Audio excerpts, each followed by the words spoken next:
Now the $76 saw, he may be dead for now. We're bringing him back.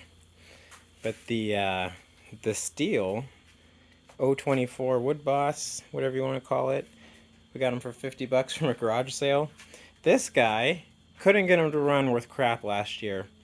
Fired right up and got the job done. We took down some dead trees on the property, so we're not without a saw. We got that guy going, and then we have the electric saw for when we want to do electric stuff. Right, Harold?